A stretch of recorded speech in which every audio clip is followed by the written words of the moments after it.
It was supposed to be just another Monday. The kind where yawns stretch longer than lectures and time ticks slower than the fan above. The classroom of grade 10B at Hillside High School buzzed with the usual low chatter, phones tucked under desks, gum chewing masked behind half-hearted textbook flips. The students were waiting, not for knowledge, but for another uneventful period to pass. No one was ready for what would unfold that day, and no one could imagine how one slap would ignite a storm that would shatter the silence in their hearts forever. She entered the room quietly, books clutched to her chest, her thin framed glasses slightly foggy from the morning humidity. Miss Aanya wasn't new to the school, but it was only her third month teaching Class 10B, a group so notoriously unruly that 3 teachers had quit before her. Yet she stood there, her soft beige scarf perfectly pinned, her eyes calm, carrying the same warmth one might find in a mother's lullaby. "Good morning, everyone," she said, her voice gentle but clear. A few students mocked her, mimicking her accent in whispers. A paper ball flew across the room. Another student clicked his pen rhythmically in rebellion. She didn't flinch. She simply placed her books down and began writing the day's topic on the board. Irony played in the air. The classroom, far from silent, buzzed with defiance. In the back row sat Aanya, tall, muscular, and known as the King of Chaos. His father was rich, his mother absent, and his heart full of untamed anger. He ran that class like a prison yard. No teacher dared cross him. No student dared speak against him. And today, for reasons buried deep in a troubled home and a wounded soul, he decided he was going to break the new teacher. His friends egged him on with murmurs and winks. As Miss Aanya spoke about literature, metaphors, and the art of expressing emotion without noise, Aanya made mocking faces, then began tapping his desk with louder thuds. When she turned to face him with calm eyes, he smirked. "Miss, are we learning about silence because that's all your career will have if you keep coming here?" His words cut through the air. The class laughed. Miss Aanya paused. No anger. No scolding. Just a soft reply. "Aanya, sometimes the loudest voices are trying hardest not to be heard. Would you like to share something more meaningful?" That silence that followed wasn't peaceful, it was tension, sharp and cold.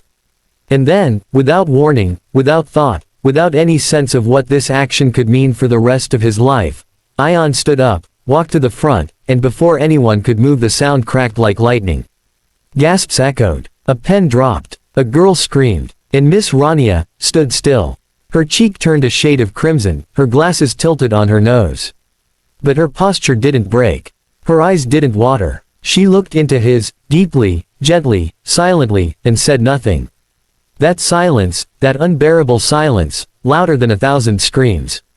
Aanya froze. For the first time, he didn't feel like a lion in the jungle.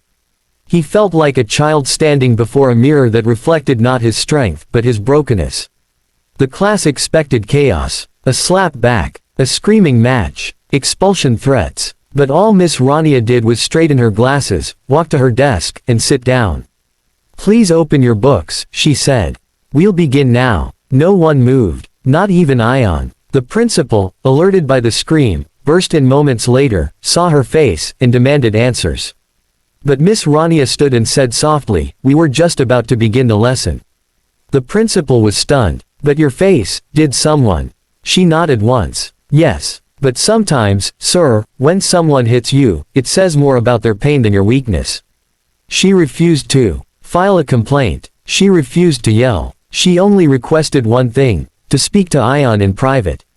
Alone. What happened behind those closed doors would change both their lives. But before we get there, let's go back, because Miss Aanya wasn't just a kind-hearted teacher. Her story was one of deep pain, deeper strength, and a secret no one at Hillside High had ever guessed. Years ago, Aanya was a literature scholar, winning awards across the country. But one night, while returning from a conference, her car was hit by a drunk driver. The crash killed her younger brother, her only family, and left her in a coma for weeks. When she woke up, the world was different. Her joy was gone, her dreams buried. She couldn't hear loud noises without trembling. And she couldn't bear the silence of her own home.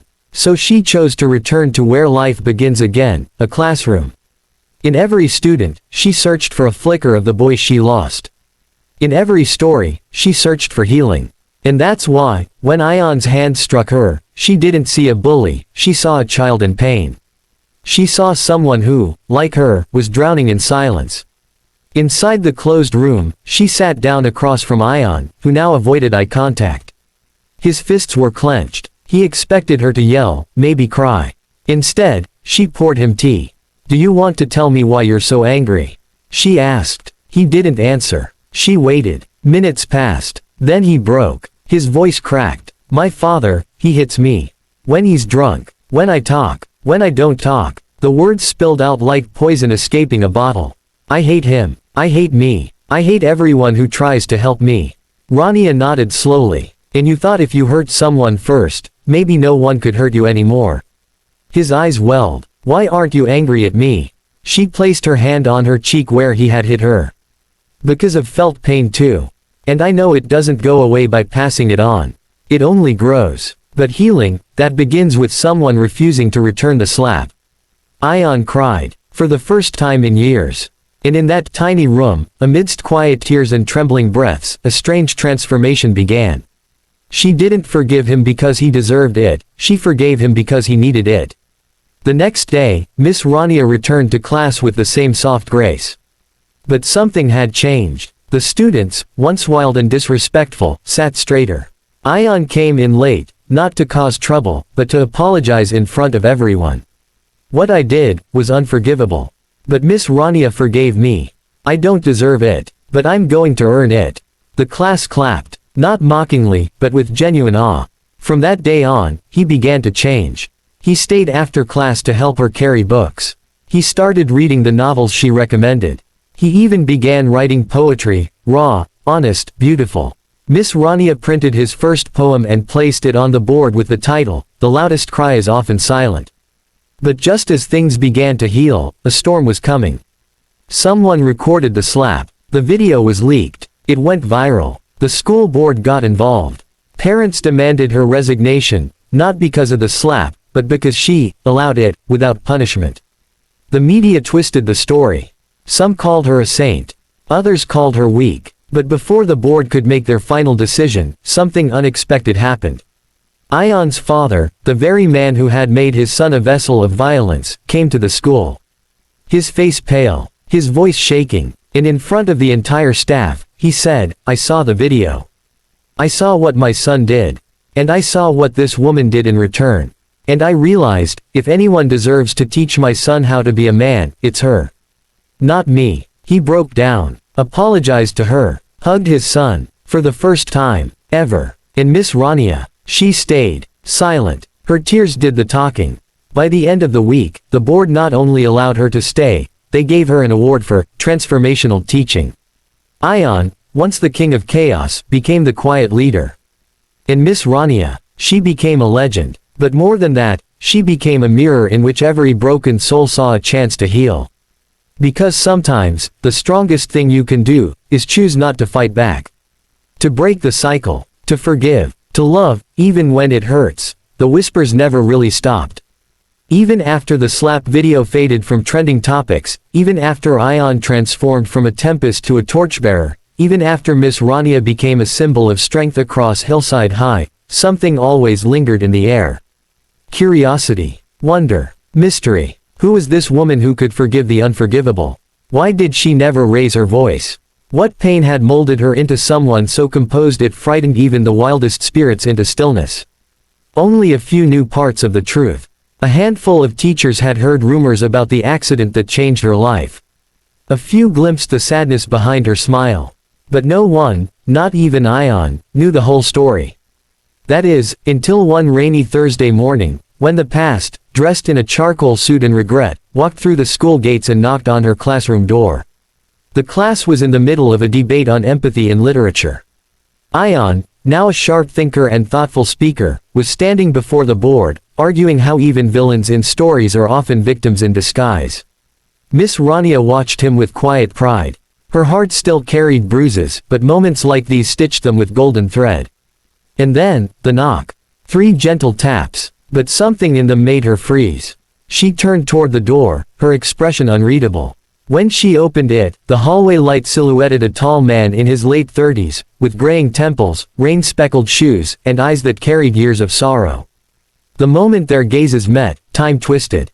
Her breath hitched. She gripped the doorframe. "Asim," she whispered. The students were stunned. Miss Rania never called anyone by their first name. And her tone, it wasn't her usual softness. It was something deeper, something haunted. Asim stepped inside, removing his cap. "I didn't know where else to go," he said, his voice low. "You stopped replying. I heard what happened here, I had to see you." The students were frozen. Aanya, unsure of his role anymore, stepped closer protectively. "Miss, are you okay?" he asked. She nodded slowly, eyes never leaving Asim's. "Class dismissed," she murmured. No one argued. They left with glances over their shoulders, questions burning in their minds. When the room emptied, Rania sat down at her desk, her hands trembling. Asim remained standing. "You look different," he said. "Still graceful, but older." "Grief does that," she replied. Silence hung again. This time, not one of peace, but of ghosts. 10 years ago, Asim and Rania were engaged. Both literature scholars, both passionate about teaching, both orphaned early in life and drawn to each other's unspoken pain. They planned to build a school together. A home. A life stitched with words and wonder. But on the night of their engagement party, Asim never showed up. Rania waited for hours before finally calling his phone, only to hear the voice of a woman. "He's with me now," the voice had said coldly. "He's made his choice." That night, Rania had fled to her brother, who was the only family she had left. They went for a long drive, trying to escape heartbreak with headlights in highway miles. The crash that followed didn't just shatter bones, it shattered her world. Her brother died. She survived. And the man she loved, the man who never explained why, disappeared from her life like fog under sunlight. "Until now. I didn't know how to face you," Asim said now, his voice cracking. "I was a coward. I let my family pressure me into an arranged marriage that I never wanted. I thought I was protecting you from the shame of it all. But when I heard what happened here, how you forgave that student, how you chose compassion over revenge, I realized, you've become everything I always admired. Everything I'm not." Rania looked at him. Her eyes were dry, but her voice was soft steel. "You didn't just leave me, Asim. You left a scared girl who had no one. And because of that, my brother died protecting my heart when I couldn't protect his." That silence again. The kind that screams. He sank to his knees. "I'm not here to ask for your forgiveness. I know I don't deserve it. I wanted to see you. One last time. And tell you, that I still love you." Her breath caught again. But this time, she exhaled. Slowly. Steadily. "Love isn't something you say, Asim. It's something you stay for. And you left." She stood, gently helping him up. "But, thank you. For the apology. Closure is a kind of healing too." He left. Just like before. But this time, she wasn't broken. She was whole. The following week, the school principal invited Miss Rania to speak at the National Education Conference. The theme, turning trauma into transformation. It was the first time she would tell her full story publicly. And as she stood before a crowd of 500 educators, lights shining, mics buzzing, her voice didn't shake. "A few months ago," she began, "I was slapped by a student in front of 30 others. What followed wasn't a punishment. It was a journey. One that reminded me that most brokenness is invisible. That many children fight wars we'll never see. That every slap, every scream, every act of rebellion is often a desperate cry for connection." She paused. The room leaned in. "But this isn't just about students. I, too, was once broken. Left by someone I trusted. Lost my brother in a crash that should have taken me. I lived in silence. Until I chose to teach. And in teaching others, I began to reteach myself. That healing doesn't come from control. It comes from compassion." She didn't expect the standing ovation. But it came. Not for her eloquence, but for her honesty. Among the crowd sat Aanya, now wearing a school badge that read, "Peer Counselor in Training." He wiped a tear. He had come a long way, and he owed it all to the woman who refused to hit back. The days that followed were filled with new beginnings. Miss Rania started an after-school program called The Quiet Corner, a safe space for students dealing with trauma, anxiety, or emotional struggles. Aanya was the first to volunteer. Slowly, more students joined. Even the teachers began attending the sessions, learning how to manage stress and burnout. The school transformed, not just in discipline, but in spirit. One morning, Aanya surprised her with a gift, a framed painting. It showed a hand raised in anger, being caught mid-air by another hand glowing with light. Below it, the words, "She hung it in the hallway where the slap once happened." But just when she thought her story had found peace, the letter arrived. Typed, "No return address." It read, "You saved him. But who will save the others?" Inside was a USB. Curious, she plugged it into her laptop. What she saw next made her blood run cold. Hidden camera footage of a teacher in another school, being abused, mocked, bullied. No one helping. A girl crying in the corner. A boy punching walls. And then the screen cut to black. Miss Aanya stared at the screen. Her hands clenched. This wasn't over. Her mission, her healing, had only just begun. That night, she called. "Aanya, we're going to other schools," she said. "To teach, to listen, to fight for the invisible ones." He didn't hesitate. "I'm with you, miss. Wherever this goes." Together, they started Project Resilience, a mobile emotional literacy program for troubled schools. And in every institution they visited, they told their story. The slap, the silence, the forgiveness, the healing. Years later, when Miss Aanya was honored with the National Medal of Education, she stood on the same stage where she once whispered through pain. But this time, she smiled. Truly smiled. "This award isn't mine alone," she said. "It belongs to every student who ever felt unseen. Every teacher who chose compassion over punishment. Every person who learned that even after the darkest slap, there can still be light." In the audience, Aanya stood proud. Not as a student anymore, but as a young man now studying psychology, ready to become a teacher himself. Ready to be the mirror Miss Aanya had once been for him. Because in the end, it was never just about one slap. It was about what you do after. Project Resilience had started as a seed, born from pain, watered with healing, and nurtured by the belief that even the most troubled souls deserve a chance to grow. With Aanya by her side, Miss Aanya traveled from school to school, sometimes speaking to crowds of hundreds, other times sitting silently across from one broken child in the back of a dusty classroom. They spoke not as experts, but as survivors. Not as perfect examples, but as living proof that even shattered people can become safe places for others. Slowly, their names began to echo beyond Hillside High. Newspapers wrote about them. Education boards began to listen. Parents emailed. Students wrote letters. "You made me feel seen. You stopped me from making a terrible choice. Because of you, I told someone." Aanya kept each message in a box wrapped in blue silk, a box she never opened without tears. She didn't do this for praise. She did it because she still remembered what it felt like to be unheard. But with the rise of light, came the return of shadow. It began quietly. A rumor here, a whisper there, a politician's aide raising an eyebrow. Isn't it dangerous for a teacher to be traveling with a former delinquent boy? Why are they teaching emotional lessons instead of just math and science? Who even trained her to do this trauma work?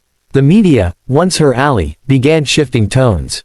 And then, the breaking wave, a video, edited and twisted, released on social media showing Aanya hugging a crying student, with a voiceover suggesting emotional manipulation and overreach. Within hours, hashtags flooded in. Hashtag unfit teacher. Hashtag emotional exploitation. Hashtag project exposed. The very silence she had used to heal others now roared against her. She was summoned to a disciplinary hearing. Not by her school, but by the National Education Oversight Board. Aanya was furious. "This is insane. They're punishing you for caring." But Aanya remained calm. "It's not about me," she said. "It's about what they're afraid of.